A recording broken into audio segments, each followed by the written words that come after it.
Hello everyone, thanks for tuning into our latest UK General Election Opinion Poll Tracker video. So here we go again. This is the tracker video for July 2022 based on opinion poll conducted during June 2022. Looking to see what's being projected for Electoral Calculus to happen at the next UK General Election.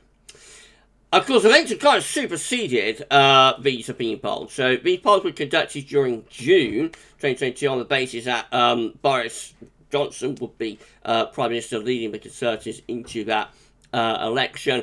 We know now, as I'm recording the 12th of July, that Boris has resigned as Conservative Party leader, still Prime Minister for now, but will be very shortly on his way out from Downing Street, and a new Conservative leader will be taking the Conservative Party into the next general election. So, events, dear boy events, as Harold Macmillan, I think it was, said back in 1962 or something,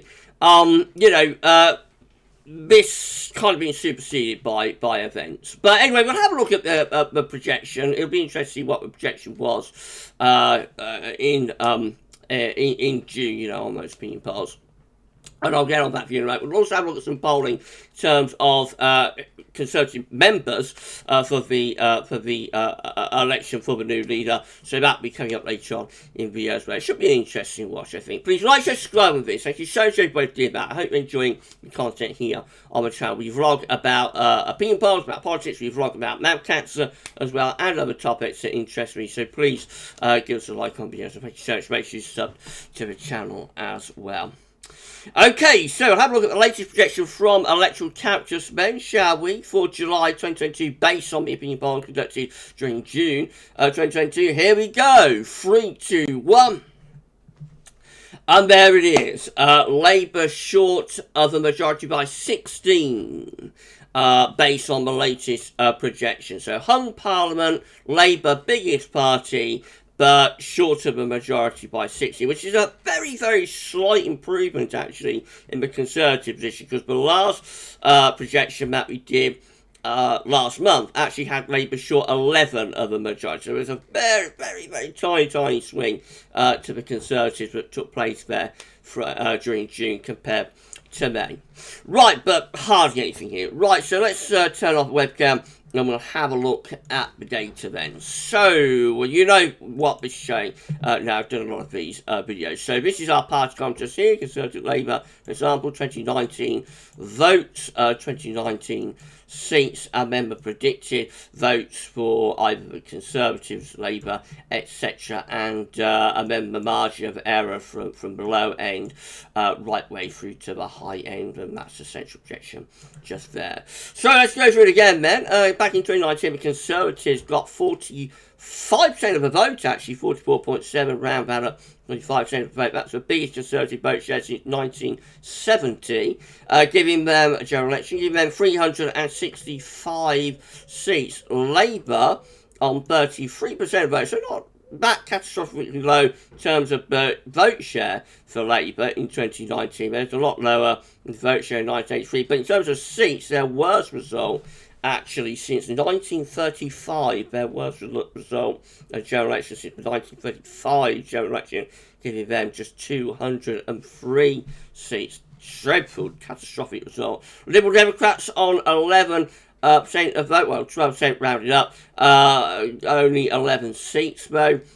Reform, or Batman, I suppose, the Brexit Party, 2.1% with no seats. Greens, 2.8%, 3% then, with just one seat. SNP, 4% of vote, 48 seats. Plaid, 0.5% of vote, 4 seats. And others on 1%.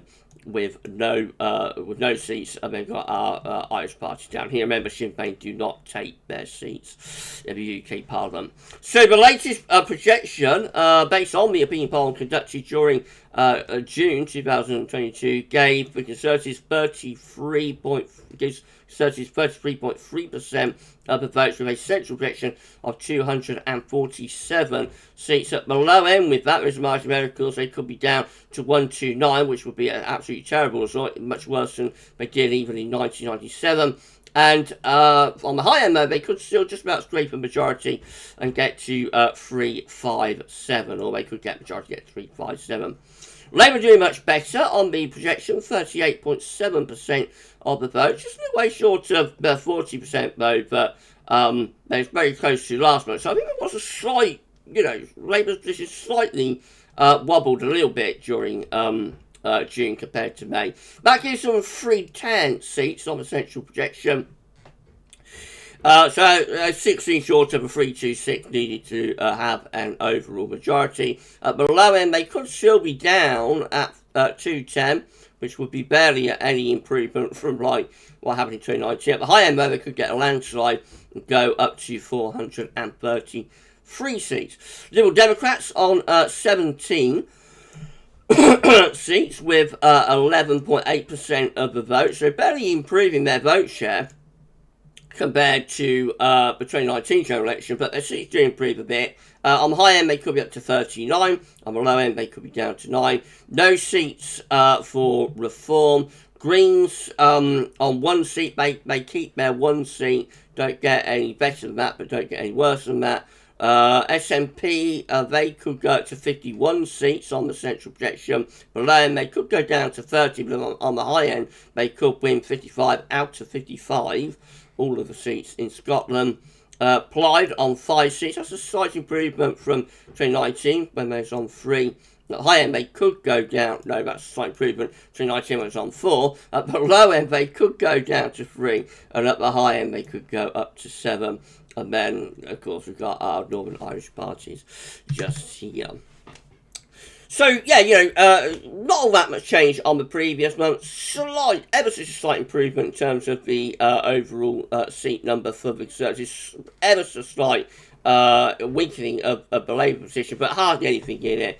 Gone from Labour short to 11 of the majority, Labour short majority by 16. These are the opinion polls that were conducted during the month of June. So these are all of them that projection is based upon. We have the first poll down here, which was repealed Wilton. Strategies on the 1st of June, which gave Labour a 6% vote lead. And the final poll was BMG, conducted on the 28th of June to 1st of July, which gave Labour a hefty 10% lead. So you see, most of the time through June, the Labour lead was in single digits. At the low end, got like YouGov having them on 3%, Opinium as well only have them on 3%. At the high end, though, we did see some double-digit leads. So we've got Ipsos MORI here, for example, one of the oldest polling companies, been polling since 1970s, gave Labour an 11% lead. We also have Savanta Conres, which gave Labour an 11% lead as well. They're kind of at the very high end of the range. Of course, BMG up here, as I said, 10%. They're at the very high end of the range. Generally believe the Labour was in single digits, probably around 6 or 7%. So, like Cantor, just here with just a 2% lead, that's at the low end of range. Opinium probably up the end of the range too, with a 2% lead. So I think generally the polls that we had there around 6-7%, they were closest to like the central projections. So Labour with a decent lead, but not insurmountable, So as I said in last month's opinion poll video, Labour does have a solid lead. Labour did have a solid lead, but probably in this point of the Parliament, given everything that's been going on, Labour would have been more comfortable with like a bigger lead than they had, I would have thought. Nevertheless, it's been enough to see the back of Boris Johnson. This is how the overall tracker is looking at Wikipedia. So this is showing how the parties are doing right way back to the 2019 general election. Of course, Conservatives had a big lead then, won the election with a large 80-seat majority. And in the early part of 2020, the lead actually got bigger. We saw the Conservatives going above 50% on quite a few of those opinion polls. That's the high point, the honeymoon period, I suppose, into the opening months of 2020. First narrowing, significant narrowing occurs late on in 2020. When we go into the second lockdown, of course, during the autumn of 2020 and winter 2020-21. Then with the vaccine rollout, we see the Conservative position improving once again. Where things change over, where crossover takes place is late in 2021, around November, December 2021. That's when Partygate happens. That's when the parties are revealed. And we see a very quick and rapid crossover between Labour and the Conservatives, after which through 2022, so far, Labour have had a very solid, if not outstanding, lead. So Labour have been consistently in the lead since like the end of 2021, with a solid but not especially exciting lead, not like what we had many years ago. For example, when Labour was on course for a landslide majority in the 1997 general election. Since, interestingly, and we'll talk about this, of course, much more next month when I show you the opinion polls and the projection for the opinion polls based during July. But it is interesting that right at the very end here, since the Conservatives have got rid of Boris Johnson as their leader, we have seen quite a dramatic uptick in the Labour position and a downtick in the Conservative position. You know, it is quite notable there, but in the past, opinion polls conducted like since last week. There haven't been that many of them, but it is quite notable, I think, that the Labour has increased and widened the gap. You know, so it could be early days with that. It might just be like an initial reaction to what's happened with the events of the Conservatives getting rid of Boris as their leader. But it is notable. It is notable there that the Conservative position has gone down. You know, quite sharply. Labour has gone up quite sharply. So that actually would be leading now to a double-digit Labour lead. So because this double-digit Labour lead could be on the way, but of course, I suppose we're just treading water now until the next Conservative leader is in place, and then we'll have to wait and see how Opinion reacts out. Liberal Democrats down here, they've ticked up a little bit since their by-election win at Houghton and Tiverton, I think it was. And then we've got the Greens, SNP and Reform down there on the bottom of the chart. In terms of approval, Boris continues to be very, very negative as he comes to his end of his time as Prime Minister. So I've got a couple of polls added here. We've got YouGov from the 30th of June and Opinium from the 7th of July. And you can see very, very negative numbers for Boris Johnson, minus 48% net approval in terms of badly with YouGov, and minus 40 in terms of approve or favourable, unfavourable, approve, disapprove, various ways you can ask that question with Opinion as well. So you can see that throughout 2022, Boris has been very, very negative. You know, it's been really, really unpopular, and it's hardly surprising with those sort of numbers that the Conservatives have decided to get rid of him. This is how Sir Keir Starmer's approval or disapproval is looking. Generally, Keir's been a little bit better, but he's still not setting the world alight. You know, he's still not setting the world alight with his approval and whatnot. So I mean, got a little bit of green here. We got Red Bill Wilton back in March, which had him on +2. We've got Comrades back in January. No, it was Opinion back in January. Had him on +4. Which is alright, but you will think he'd be doing quite a lot better than that. And actually got a couple of polls being added here. We've got YouGov from the 30th of June, which actually found him to be on -26, which is extremely unpopular, actually, for a leader of the opposition, with just 28% approving of him and 54% disapproving of him. To be honest, Opinion, though, on the 7th of July only has him at -1, so I assume that YouGov is probably going to be an outlier. But he's not setting the world alight here. And that will be a worry for Labour, I think, as the Conservatives elect a new leader. If that new leader was to happen to start chiming with the public, it's not like Labour got a very popular leader to offset that. Labour's, Starmer is not setting the world alight for a leader of the opposition. Remember, if you're in opposition, especially as long as Labour have been in opposition, you're not sort of doing anything that is upsetting anyone in terms of your policies and whatnot. So you should just be soaking up the unpopularity of the Prime Minister of a government, and we don't really see that from Keir Starmer there. So, how's the government approval looking? This is the YouGov government approval tracker. Very, very unpopular government, as we explained last week. As we come to the end of Boris Johnson's ministry, we see that 60% now disapprove of his government, just 21% approving of his government, and is virtually on a par with the don't knows. To be honest, it's not quite as severe a situation was when Boris took over from Theresa May. Then 70% disapproved of the government, and the number of people approving of the government was actually under the don't knows then. So not quite as bad as when Boris took over from Theresa May, but that's a very unpopular government. There's no getting away from that. The government has been really unpopular, actually for several months, being sort of at that minus 60 or at that 60% disapproval threshold.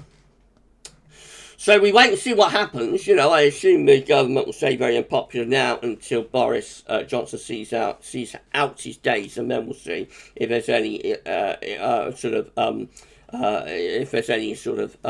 increase in government approval for the new government, and of course whether there's any increase in the Conservative Party position. There was a poll conducted for Conservative Home that was released yesterday that caused a little bit of attention. So this is asking Conservative Party members, what their choice is in terms of the Conservative leadership election. Maybe a little bit surprising that we see Penny Mordaunt actually coming out on top here with 19% in terms of Conservative Party members, followed by Kemi Badenoch. I think that's Badenoch, how you pronounce that, 18% of the vote. So we've got Penny and Kemi, leading with Conservative Party members in this Conservative Home poll. Rishi Sunak, of course, the big name that you expect to be in the lead, is actually lagging behind a little bit on 12%. Suella Braverman on 11%. Liz Truss, again quite a big name, lagging behind the leaders on 10%. And then Tom Tugendhat on 7%. And then, of course, we've got these down here: Jeremy Hunt, Nadine Zahawi, Sajid Javid, Priti Patel, Grant Shapps, and they're doing really badly. They're doing quite badly. But it was quite a surprise, I think, for a lot of people that Sunak was in third place and not leading, but actually got Penny and Kemi that are leading, and I think that came quite a surprise to most people. But again, it's early days within this leadership election, and leadership elections are always very unpredictable things most of the time. Anyway, the last one that they did, where Boris Johnson won, that was quite predictable. Generally, leadership elections tend to be quite unpredictable a lot of the time, especially with this electorate, the Conservative Party members. So it remains to be seen where this goes, and it don't like it's a wide open competition. To be honest, it looks like it's wide open at this stage, and so anybody, any of these top, I would say any of these top named just here, so like the top 5, any of that top 5 could be the next Prime Minister, which is going to be quite interesting. That's going to be quite exciting to see how that works out. Not all over for Sunak. A poll released this morning by Opinium shows actually that of Conservative Party members, again shows that Sunak leads both leads Truss by 37% to 33%, and so also leads Penny Mordaunt by 36% to 29%. So they would have it like Sunak first, Truss second, Mordaunt third. High number of don't knows though. For like samples only 493, so we've got 22% here but don't know, and 23% here but don't know. So there's a lot of people still to make their minds up, and it's not all over for Rishi Sunak. He can be Prime Minister, Conservative Party leader and Prime Minister. There is a trajectory, there's a pathway for him to be able to do that. But it's not a done deal for him by any means. You know, it's going to be a hard for competition, I think, if he is to become Conservative leader and Prime Minister. He's certainly not impossible that any of these top five, as I say just here, it's not impossible that those top five could become the Conservative Party leader and Prime Minister in the next few weeks. So obviously, how the public reacts to that, you know, once the field is narrowed down a little bit, I assume the polling companies will start doing more polling from the general public, see how they're reacting to these names. I doubt a lot of the general public would be aware of who a lot of these people are. Tom Tugendhat, I don't think there'd be much name recognition there. Suella Braverman, I don't think there'd be much name recognition there. Kemi Badenoch, I don't think there'd be all that much name recognition there either. So the public will have to get to know these people, I suppose, over the next few days and weeks and whatnot. But certainly when it gets down to the last two, anyway, then there will be much more polling of the general public as opposed to just Conservative Party members, seeing how they react and what they think with those top two compared to Keir Starmer and whatnot. Anyway, we'll go back here, and that's the end of the video then. Been a little bit of an extended one, but it's an interesting time. I think with Boris being on his way, and a new leader and Prime Minister, you know, incoming in the next few weeks. Let me know in the comments what you think about all of this. What do you think about getting rid of Boris? I wonder what the people watching this think about. Let me know in the comments. And what do you think about, you know, the Conservatives having a new leader? Is it time for change?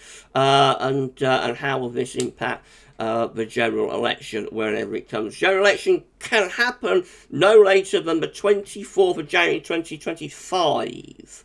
So still quite a long way to go before there's going to be a general election, potentially. You know, it could happen before that, but I assume whoever becomes Prime Minister will want to wait a while and you know, try and get through the current crisis that's going on with the cost of living and that.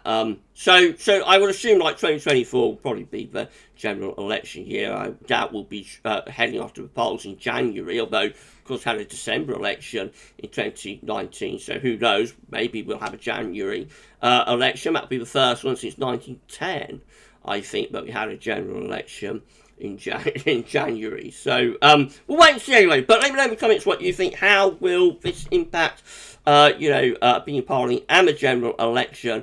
Let me know, and we'll do it all over again. I might do another video at some point this month, you know, when I have a little bit more data in terms of the Conservative leadership election. I might do another poll in a few days' time and whatnot. And there'll definitely be another tracker video for the general election next month in August, which will be based on July's opinion polls. And I think we'll see a bigger Labour lean back. We'll probably see Labour with an overall majority, I think, on the projection when we're looking at it next month. Right, so that's it for this video. If you've enjoyed it, then please can you like, share, and subscribe. Thank you so much, everybody, for doing that. And we'll see you with another one very, very soon. Bye for now.